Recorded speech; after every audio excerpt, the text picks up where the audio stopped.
part two this morning was kind of we were doing classic streamers, small streamers, fishing. Our number one fly was a Mickey fin, which I doubt this river's seen one of these in 20 years. Moved a lot of fish, not a lot, enough. Had one really cool, a little one on, a big one tried to eat it. We need some commitment.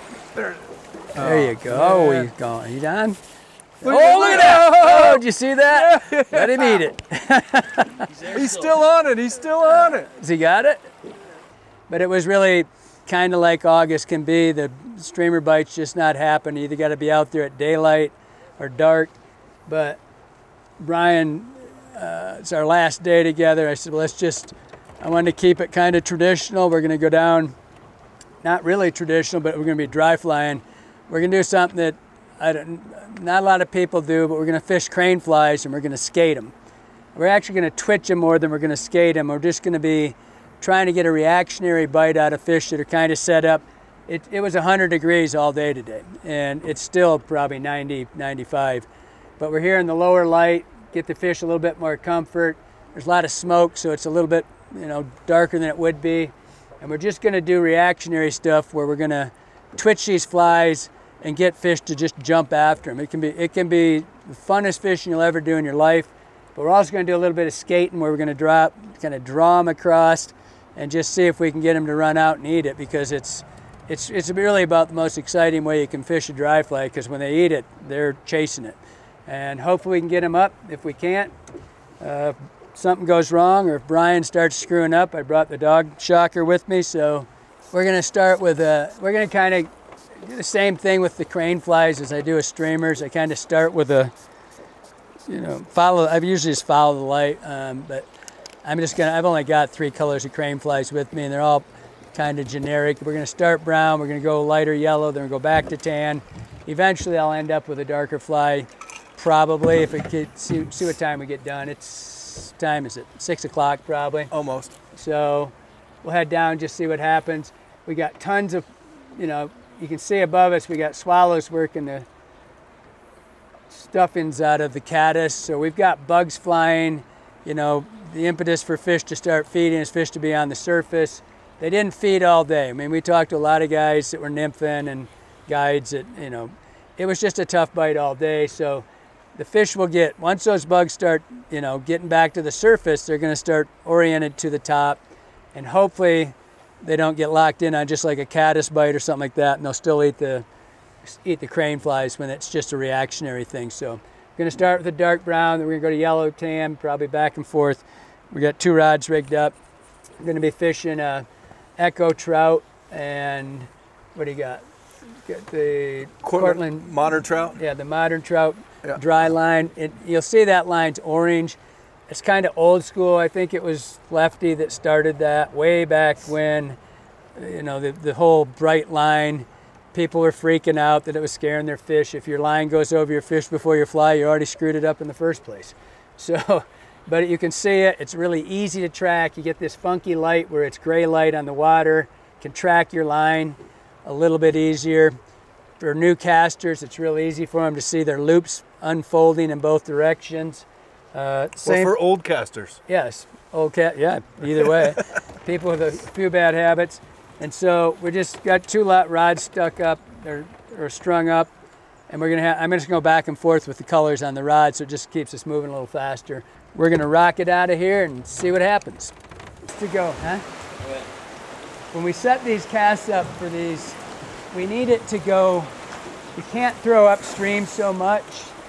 If you got really good line control, you can, but you're trying to twitch the fly at about the angle Brian's at right now and keep the fly skittering across the surface. A couple things just like that.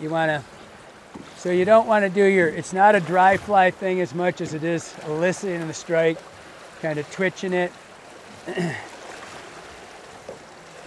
We'll see. And you can see the fly is very skatey. That's just it's a very basic crane fly. It's just a short dubbing body. It's got legs out the back and wings, and then it's got big hackle. And so they're pretty buoyant. They don't tend to get soaked up too much. for me on Craneflies, the less I can do that absorbs water. I mean, if you go back in time, Joe Brooks era, they used to do a lot of spider fishing, it was called, skating spiders, and it was just hackle. Yeah. The fly is simply big. They always said it was saddle hackle back in the day. It was hard to find too big a hackle, actually. You'd see these guys with flies that were this big around, and they would just twitch those or skate them like Brian's doing there across the, in particular, big flats. They liked big flats that were, and they would draw these big fish out of the flats that were kind of set up. You get it's hard to fish really glassy water. You know, you're going with this really a lot of inspection time on a big pool, right? So you got all these, you're trying to do this exact imitation, and you're trying to get the fly to float very dead drift and all that stuff. Then you come in with a spider, a skater, and you come across it and it'd break every rule. The fish would come out of these things, the line's dragging, the fly's dragging, and the fish would come out of these pools, and they just tend to be set up fish that don't, a little smarter and didn't get caught by the traditional stuff, but they would get sucked into this skating spider. And that's all, if you ask me, that's where it started, when they started with those things. And then people started realizing that Craneflies were a huge food source. There's a few rivers in Montana. I know on the Beaverhead they do it a lot. One of my good friends, John Stennett, we shot a show with John last week, and I know John does it a lot over there. I've never really seen people do it here. We shot a show about it a couple weeks ago. We did it, and we were middle of the day. We're getting a lot of fish coming up, but they're all piss ants, little things.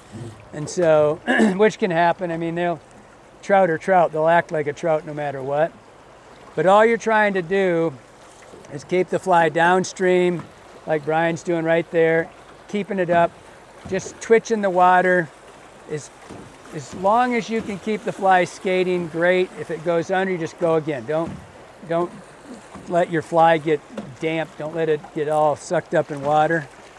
And when we get down here a little bit, we'll start just running these flats, so it'll be a lot easier. And you can see the flies just twitching across the surface. If it goes under a little bit, don't worry about it. Just twitch it up. Keep as much of your leader up as you can.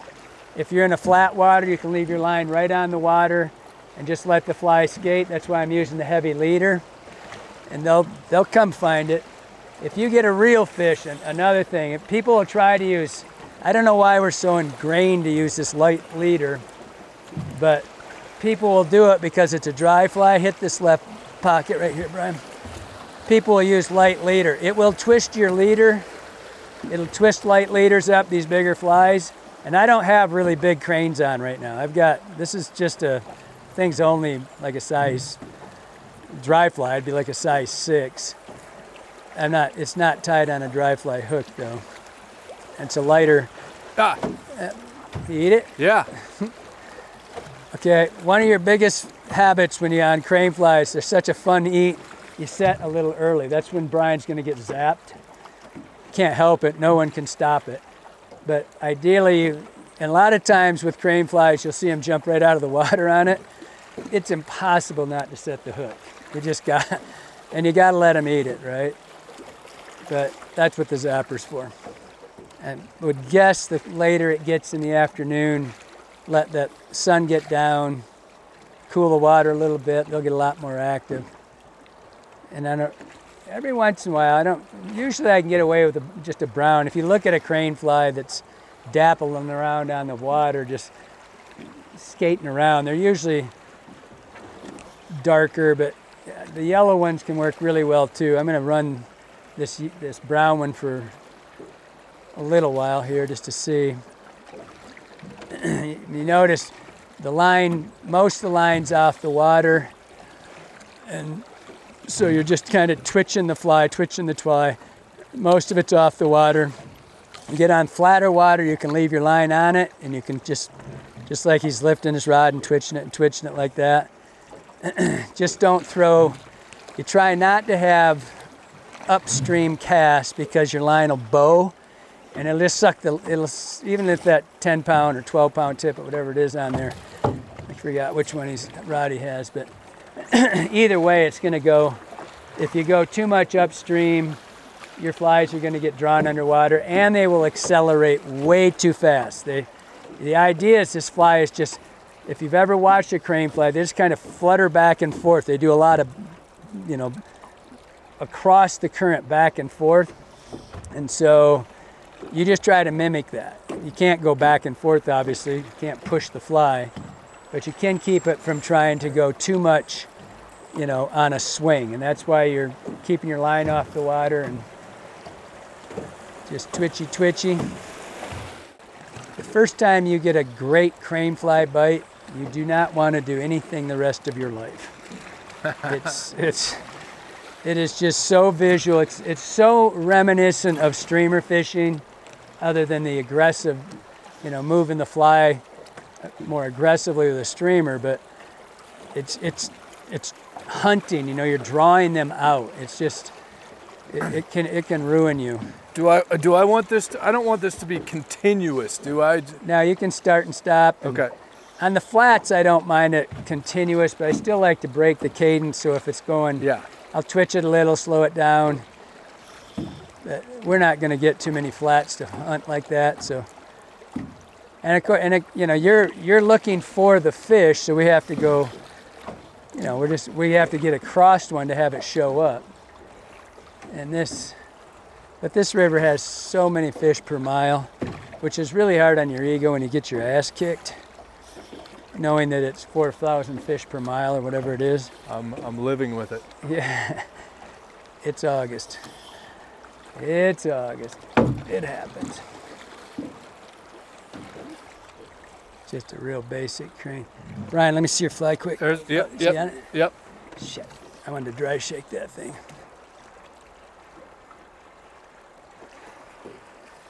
That was just about perfect speed. Oh, was that a fish that came up? Yep. That was a decent fish. Yep. There should be good fish in here. When you're throwing these things, dry shake is your absolute best friend. Revitalize that thing in a second. You're gone. Get that one. Good save. Look at that thing, just dancing.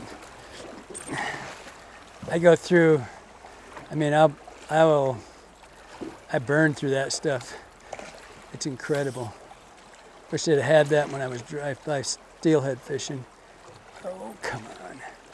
We should have got a fish right there.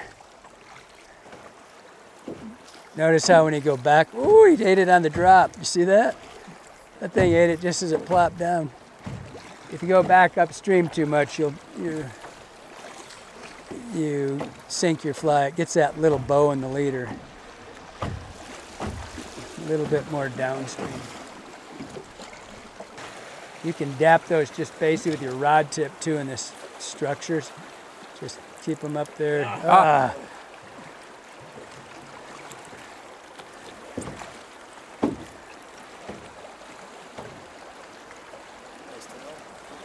Air that out a couple times.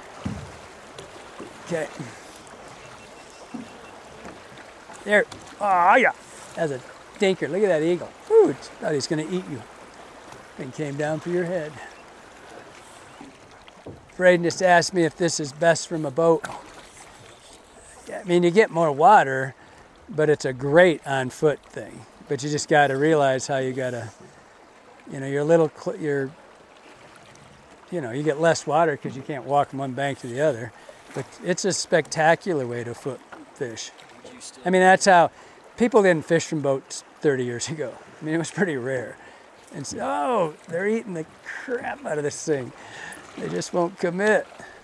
Yeah, always, the angles are always the same. When you're on foot, the only thing that's going to, your angles never change, right?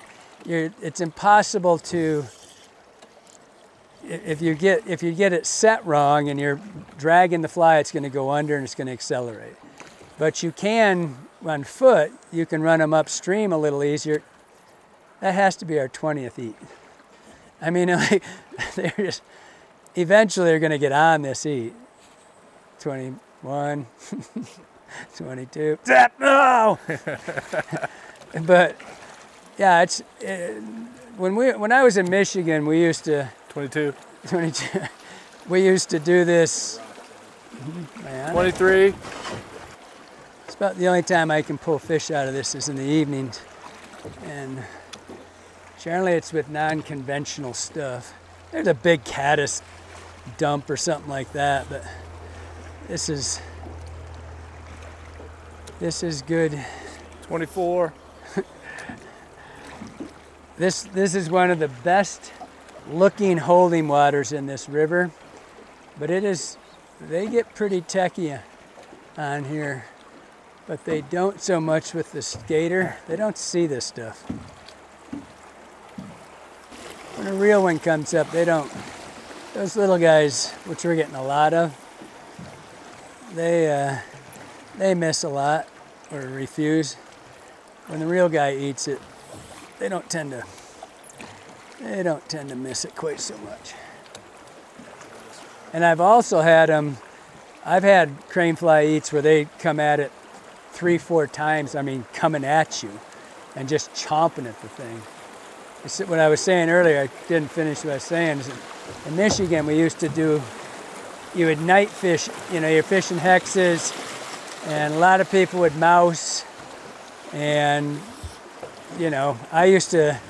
Russ used to call this fly a death hex. I'd use just a dark body, dark hackle, purple wings, and I would twitch it like we're doing here, and I'm certain they ate it for a cranefly, because the hexes aren't bopping around on the surface, they're all dead, right?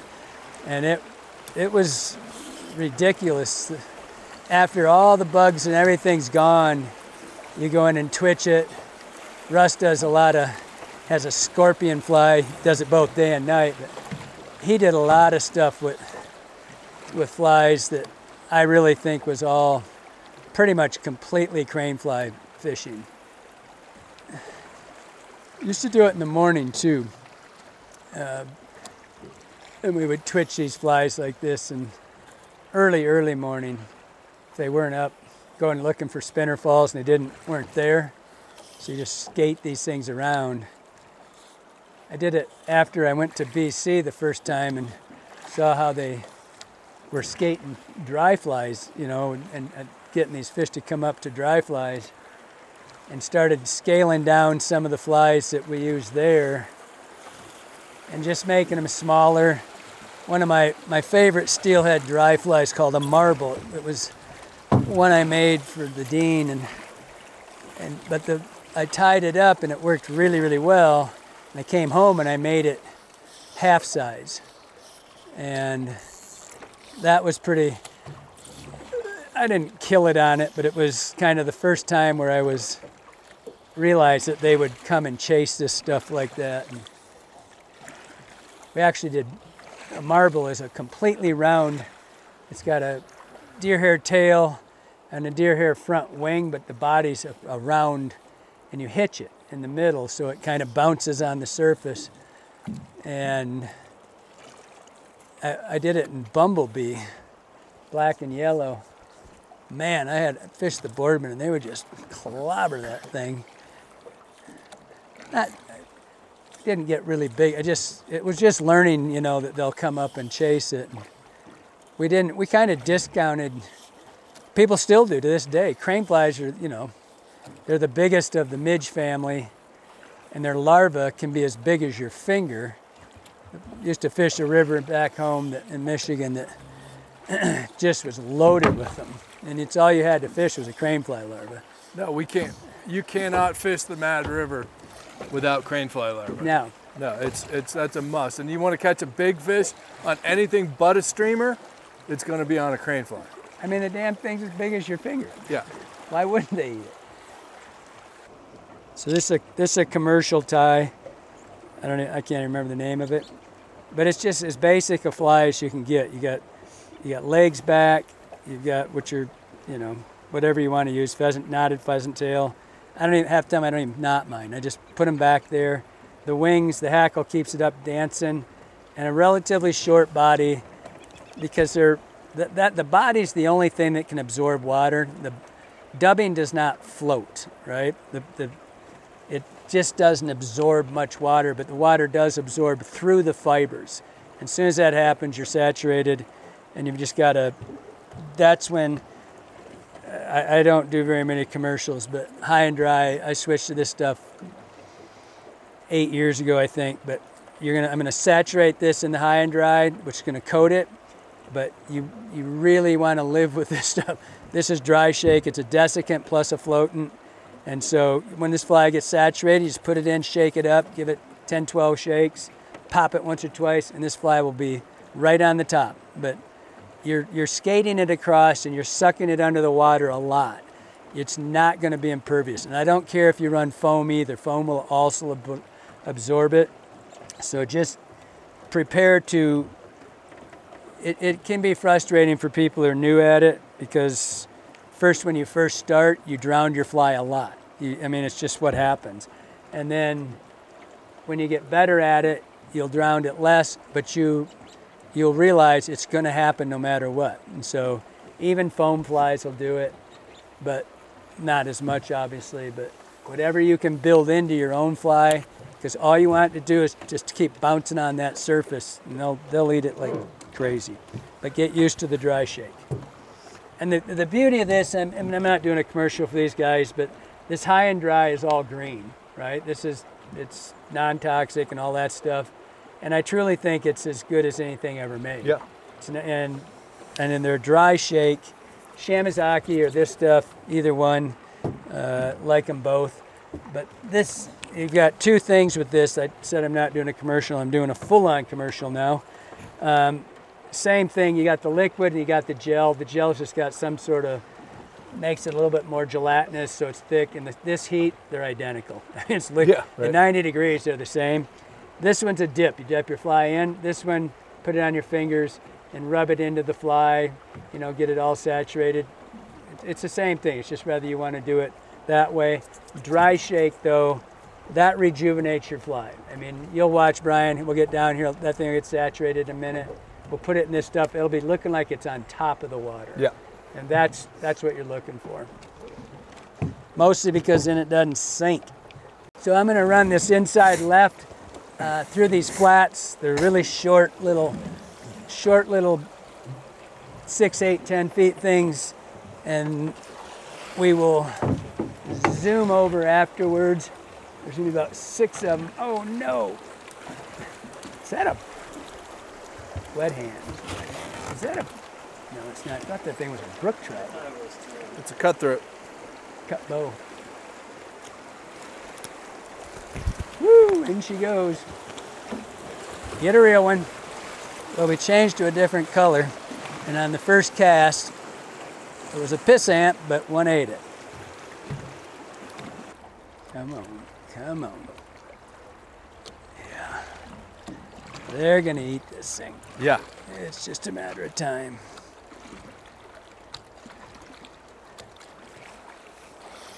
The other thing about twitching cranes or swinging them, however you prefer, it keeps you engaged. It's so active. And you're moving that fly every time you twitch it and you get an eat. The first 3 or 4 times you get eats, you realize where your twitch is, what made it do it. After that, you can fish these things for hours without an eat, and it still holds your attention. Yeah. Because you just know that it's, like that. You could have almost called that was going to be a fish. Even if it, after a while, you get used to it, and you're like, oh, I get it. And your attention is just, and even newbies that first start it gets you pretty, it keeps your attention. I would also add to this that I'm doing what I like to do. A lot of people fish these dead. Like you were asking about dead drift or walking, a lot of people fish them just like that, just setting it out there and letting it sit. Find that to be a little boring. I've had too many good days where they chase it But like Ryan's had 2 in the last probably 10 casts. The fly hit the water, boom, he's on it, right? And they're little guys, but which is a little kind of a characteristic of a smaller fish. They just kind of eat at anything, but you'll have them both ways. A lot of the European cats fish them dry. I know they fish them on lakes. Was that a fish? Yeah. That are just, you know, dead, just totally dead drifting.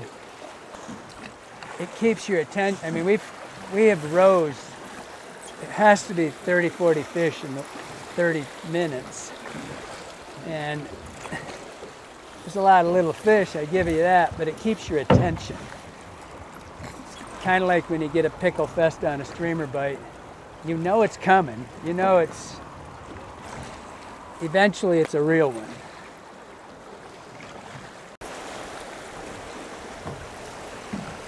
There he is. Hey, pickle. Oh, Mr. Pickles. Look at you, little guy. Well, Brown Town. We're going to eddy out over here and switch rods. And we're going to throw a bigger brown fly. This could be the sexiest crane fly in history.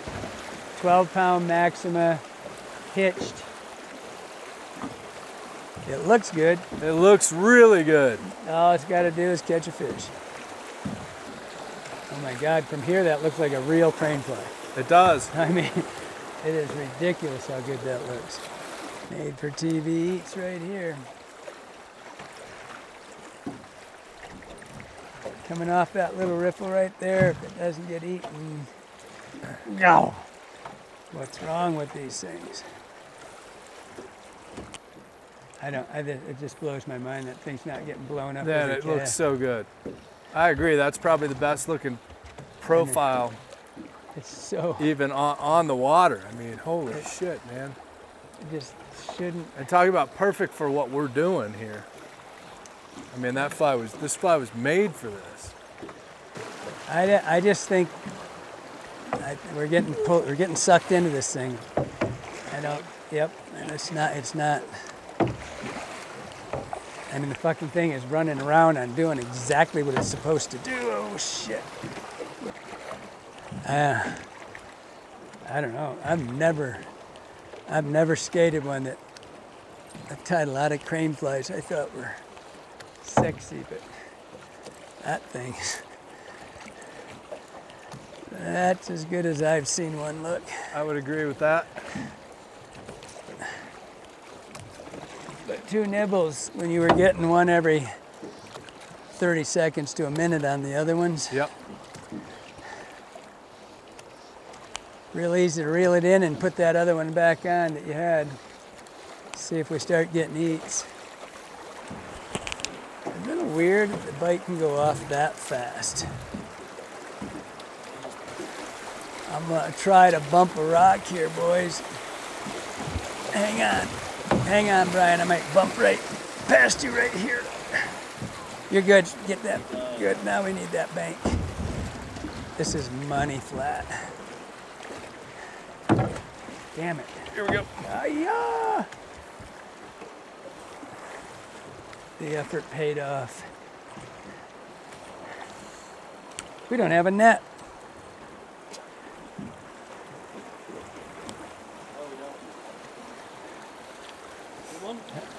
Not bad. Yep. Nice rainbow. There's a bow. What is it? We might have to slide over here. Boy, I hope that's all right. We're going to go over to the edge anyway. Nice. Right where he was supposed to be. Well, this might give me less confidence in that fly. Then we're going to drag him downstream below this and land him on the shore.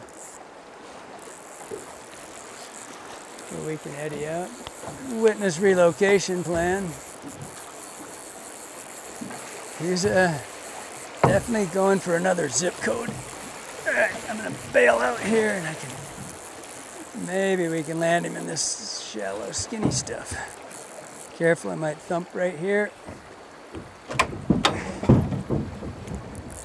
Now if we can get him down around the left side, nice brownie.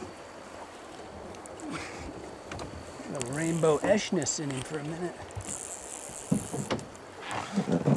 Oh, picked a bad day to wear flip-flops.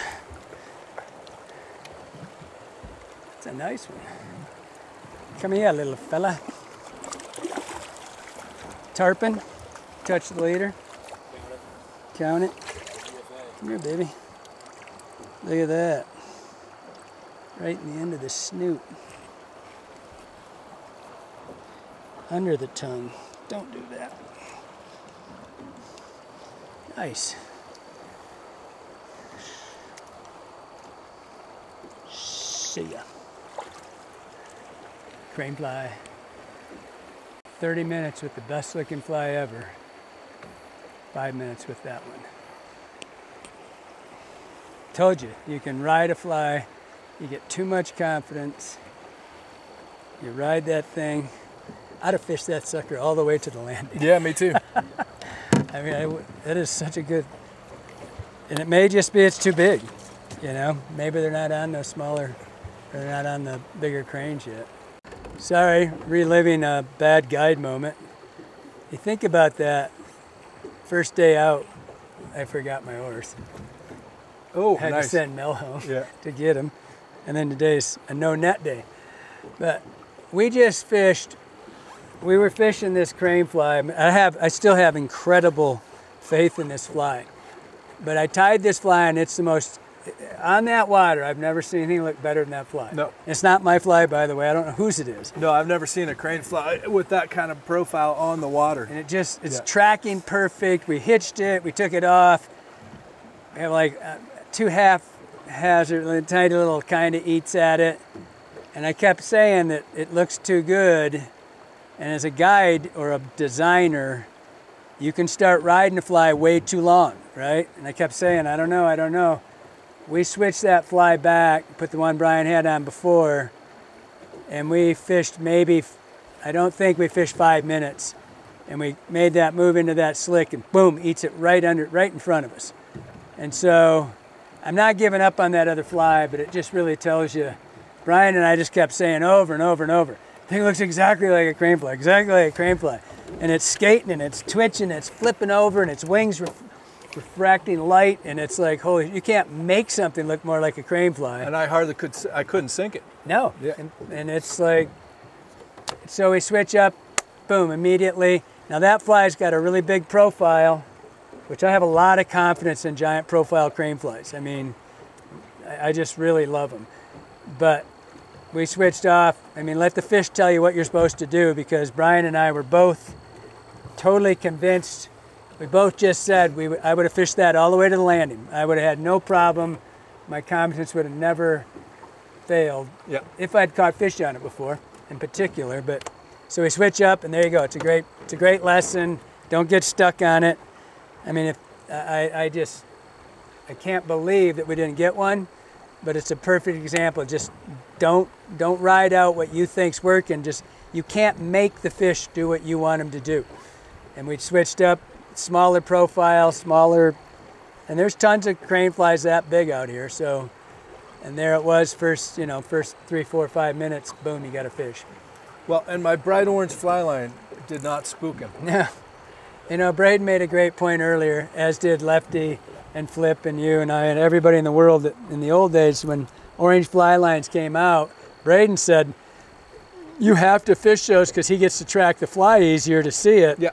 But that was also one of Lefty's selling points when he started doing those things, is that the angler could see his line, hence he could see his fly location better. Well, even when the light gets low like this, and I might not exactly see the fly, but I know how long my leader is, and I know what direction my fly line is pointing. So, I mean, right to it.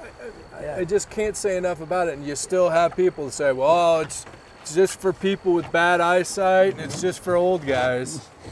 Yeah, and then when the same ones say it spooks fish, but again, if you throw your fly line over the fish before your fly, you spook the fish. They'll do it with any color line. Flip says, just don't show it to them. Yeah, that's pretty simple. Yeah. Don't show them the line. Hey, I'm gonna do that again. That was a lot like fun. Yeah. You don't lose your interest, do you? You never quit. You always think every cast that's coming. And this bank down here below this tree is a good one too.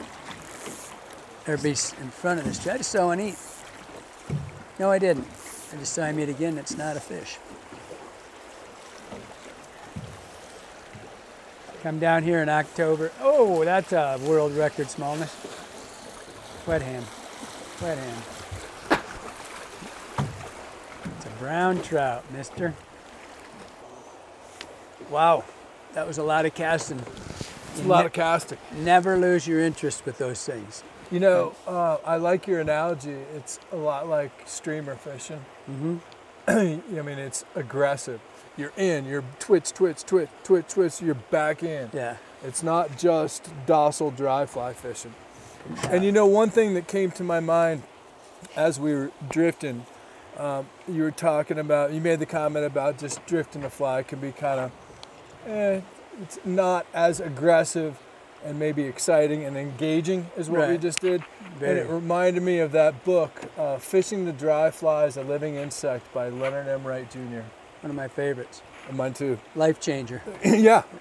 No, when I read that book, I don't know, I was probably about 15, 16, something like that. Was really into dry fly fishing for trout. And changed the way I fish caddis in particular. And polar opposite of what anybody in their generation, that's a 50s book. Right. Polar opposite of what, I mean, it raised a lot of hackles. Yeah. The fact that you were going to animate a dry fly. Yeah. So, and that's what this is. This is complete animation, which we were saying how engaging is the perfect word because you never really lose, you know, you're just always waiting. And you know, it only takes a few. I mean, we must have had. Now it was a pickle show still, but I mean, yeah, we had to have 60, 80 each in that 3 hours, 2.5 hours. I mean, you know, a lot of flat, this boom, pop, all that stuff, but it just every time it happens, it just reassures that it's going to happen. You know, we didn't turn 2 or 3 kind of pretty good ones up there. We didn't get, but you know, that one really nice brown, but. It's just so engaging, like you said. So I could do it all day, even when they're not on it. I can still do it because it's like streamer fishing where you're watching your fly and you're like, oh yeah, it's gonna happen. It's gonna happen. Well, and you're manipulating, you're maneuvering your fly. Yeah. And there's keeping just it interesting. Nothing more engaging than that. I mean, it's a lot different than just slapping a hopper out there and letting it ride, which can lull you to sleep sometimes. But this was, like you said, it's a lot like streamer fishing, a lot more aggressive, a lot more engaging. And hey, we got a brown trout. Nice one. Yeah. And I forgot my net, so I had to jump out and get it. So I have now had a year where I have forgot my oars on the very first day. And I forgot not only once, but we floated twice today and never really realized that there's no net in here. But if there's going to be a day to have it happen with no net, today was a pretty good one. Yeah. Professionals we are. Pretty yes, professionals. But anyway, it was a great day with Brian. You know, we don't get to fish much, and so we had a great time. Just, you know, not every day is going to be knock it out of the park, but we had a great time together. We did a lot of technique stuff in this, a lot of talk, things you can try. So hope you liked it. Hope it helps you out.